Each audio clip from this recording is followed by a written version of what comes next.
Hey everyone, here I am back in my office for the first time in a long time, and it's great to be here, but even more so, it's great to be looking at Psalm 73 today. So grab that, have a read of it, and come back to me. When you start reading Psalm 73, you'll see that the psalmist addresses the danger of envy. And in verses 1 to 12, he shows us what this envy looks like. It can look like when we look at other people like the psalmist does and we say, well, look at them. They've got no struggles.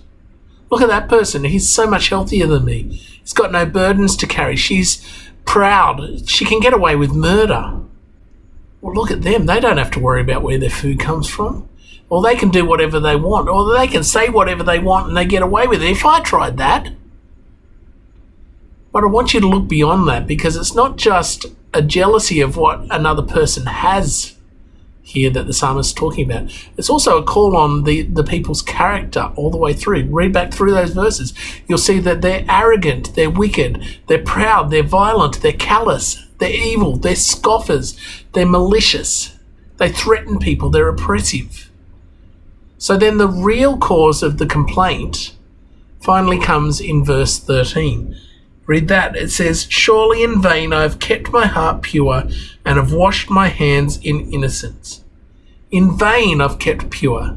Look at them. They're having all the fun. I've done all the right things and nothing's gone wrong for me. They're off sinning and still they get all the fun and they get all the money. Does it sound familiar?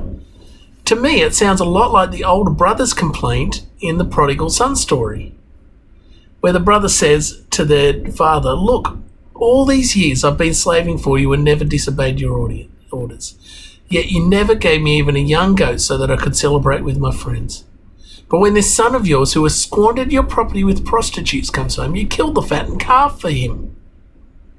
It also sounds a bit to me like I spent a lot of years as a youth pastor. And quite often you'd get this complaint that, well, from kids who've grown up in Christian households about, well, I want to go and try this because these guys are having all the fun. I'm missing out in living God's way. And that's essentially what the psalmist is saying here. But then he gets woken up. He works out that, yes, what they're doing might be fun for a while.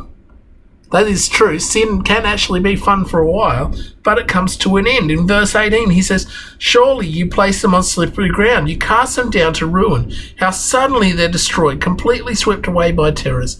They're like a dream when one awakens. When you arise, Lord, you will despise them as fantasies." But then he takes it, thankfully, further. I'm glad it doesn't just end there. But he comes up with a solution. What's the solution to this sort of envy? To feeling like we're missing out? The solution is to know what is truly valuable. And we see that at the end in verses 21 to 28. He says, "When my heart was grieved and my spirit embittered, I was senseless and ignorant. I was a brute beast before you. Yet I'm always with you. You hold me by my right hand. You guide me with your counsel, and afterwards you would take me into glory. Whom have I in heaven but you? And earth has nothing I desire beside you. My flesh and my heart may fail, but God is the strength of my heart and my portion forever." So what's the solution? The solution is to know what's truly valued. God is with us.